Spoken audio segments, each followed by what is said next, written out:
My name is John Massey. I am the kitchen manager here at Heart Village, and today we will be making a sweet potato gnocchi.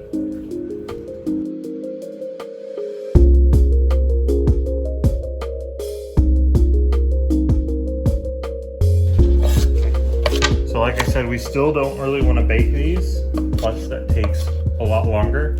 So instead what I'm going to do is I'm going to dice them up and we'll boil them for about 10-15 minutes on the outdoor kitchen stove. Get them nice and soft so that we can use them as a base for a pasta. Now we can go ahead and get this filled with water so we can boil it. Alright, and if you want to follow me outside, we'll go ahead and get this going.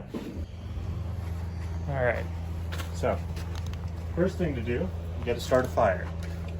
Alright, for those of you unfamiliar with starting a fire, it's really not hard. You take whatever it is you're lighting with, if you're working with flint and steel, matches, lighter, whatever you have, and you take this. And this is a nice tinder.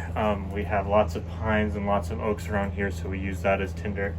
And basically, this will light real quick, get us a nice warm fire going, and then we'll start adding little sticks and little stuff like that. So this is called a rocket stove. Basically, if you get up here real close, you can see that there's an L-shaped flue in here. So we'll build the fire right here. There's an induction network right here to bring in a bunch of air, and then a chimney where all the heat is going to come out and it's going to provide a nice air current stream. So basically, we want to pretty much stuff this full to get it started. So once you've got a little bit of a fire going in there, start small diameter sticks. I like to use bamboo to start. It burns quicker, burns hotter, gets me a good base. What you're trying to do is build a nice coal bed under there that the airflow can come and pick up all that heat and continue to make this fire burn.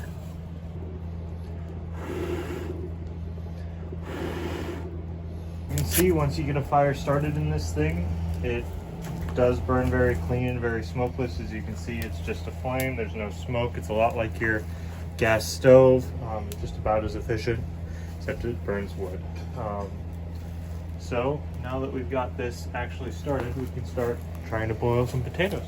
So here's the potatoes we had just cut up. It will take a little bit longer, just by the nature of this, but we can get it burning pretty hot. So this is a rocket stove. As you can see, it has an L-shaped flue in it, surrounded by insulation. So just as a demonstration, this is one that I built for a different oven over here. And basically you have your chamber to build the fire. This sits on top, and then you have a chamber for air to come through and helps facilitate all the fire to go faster, stronger, and smokeless.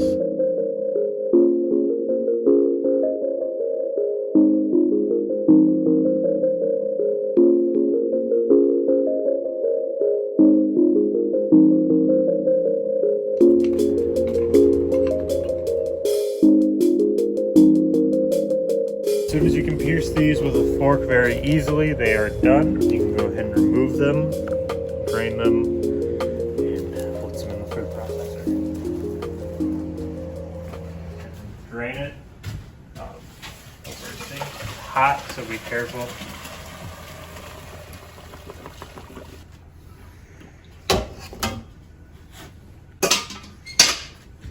Once drained, we can take it over to our food processor. So what your goal is to make this a nice like paste almost, to make it as a starchy base for your pasta. If it gets to this point it's not wanting to move, my suggestion is to add some form of liquid. It's up to you. I would either use water, or if you happen to have it, whey. And this is just byproduct from the last time I made cheese, which was yesterday.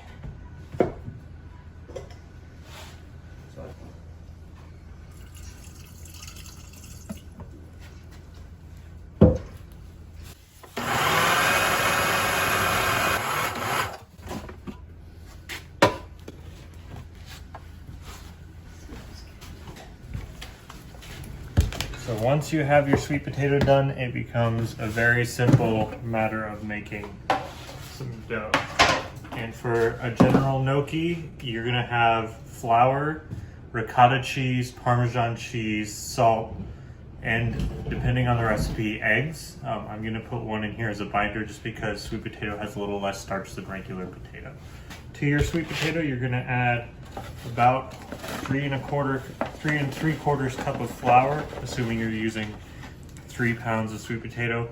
Generally, you're gonna do about a cup per pound and then a little extra on top of it. And this helps bind it, and once you boil this again, we'll turn it into that nice chewy pasta texture rather than, you know, the texture that we've got right now, which is mashed sweet potatoes.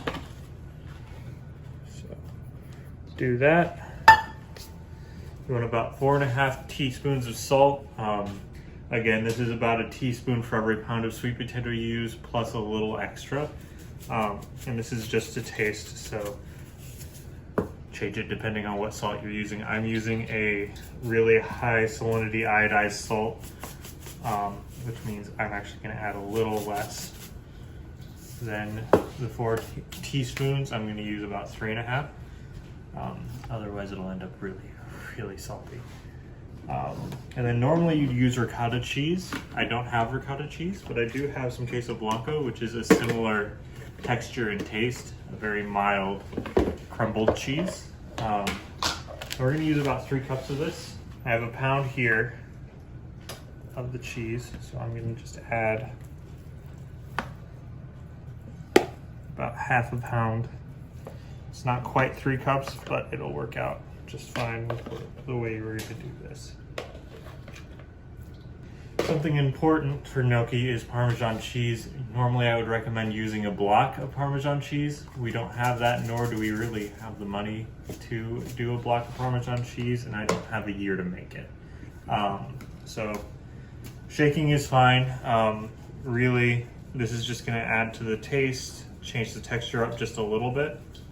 And you want lots of Parmesan cheese. Like if you've got a block of Parmesan cheese, you're gonna use like half a block in here.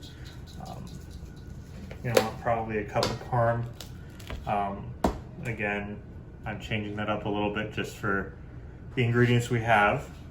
And then the recipe doesn't call for it, but because sweet potato has a little less starch than regular potato, I want a binder in here.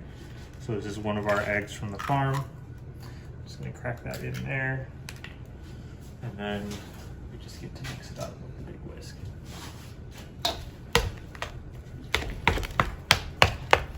And then if it feels like it's not doughy enough, like if it feels too dry, you can always add more liquid.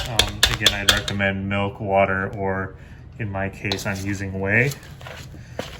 But it should come together pretty easily. Sweet potato has a lot of moisture in it, and especially since we added moisture while we were blitzing it, this should come together actually very well.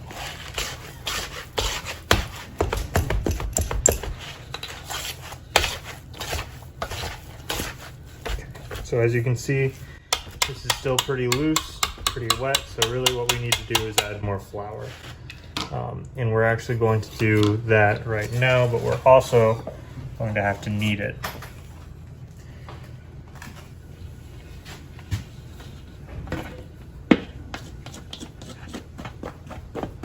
The consistency we're going for is like a really loose bread dough, so if you've ever worked with bread, that's sort of what we're going for. If not, you're looking for a dough that's not sticking to your hands or the table anymore, but wants to stick to itself. And we're gonna make sure that it has a lot of gluten in it.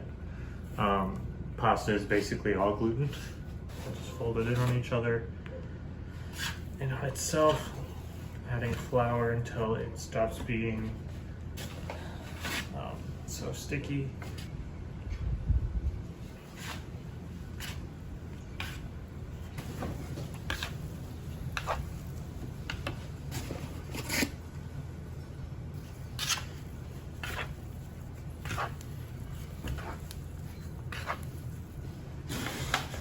So as you can see, compared to the beginning, this is much more like a dough rather than just a loose amalgamation of sweet potato. So you're going to continue to knead this for about 20 minutes. building up a lot of gluten along the way. You want it to be nice and chewy as a finished product, and the gluten is going to help with that. So once your dough gets to be about like this, a nice supple, soft dough, doesn't have to be super stretchy. It's not going to be as gluten-y as a bread. Unfortunately, that's just the way sweet potato goes. But you've activated all the flour you can. And now we're going to shape it into a ball.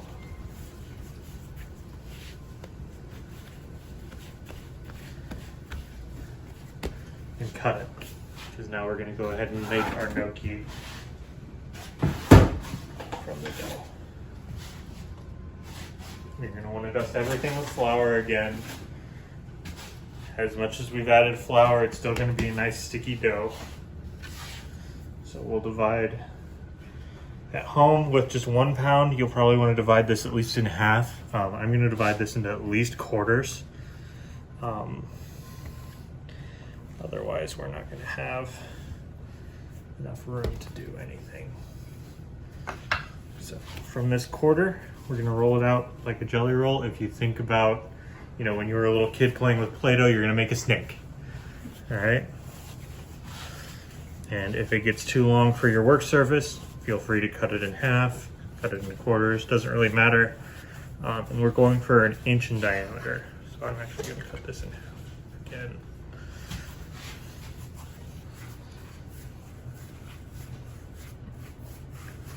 Once you have it to be about an inch in diameter the whole way around, we can start cutting. You can use a knife, a bench scraper, whatever you have handy. And you're going to basically make 1/2 inch pillow shapes. They come off real simple. So if you just want a quick gnocchi, you can boil those up like that and they're done. However, if you want to take one more step, you can shape these. And it's pretty straightforward. You just take your gnocchi, and they have to be fairly small, so some of these I'll probably cut in half again. You want to press it onto the tines of a fork and roll it up like that until you have almost like a crescent shape with little grooves in it.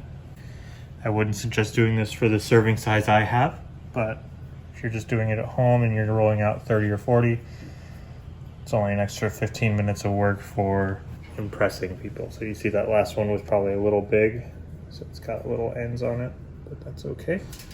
All right, so once you have these shaped up, you can go ahead and toss them in your boiling water. I would recommend always salting your water when you're doing pasta.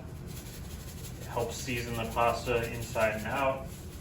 You don't lose any flavor in the water if you do it that way. All right, so as soon as you're done shaping all of your gnocchi into these little slotted deals, we'll go ahead and take them gently. We'll toss them in a vat of boiling water where they will stay for about 5 minutes, just enough to let them firm up. Fresh pasta always takes a lot less time than dried pasta, so anywhere from 2 to 5 minutes is going to be pretty ideal for this. So, gnocchi will extend by about twice, and you should know they're done. They'll be lighter in color. It'll be a nice bouncy texture. I usually like to make a brown butter sauce for them, but they are perfectly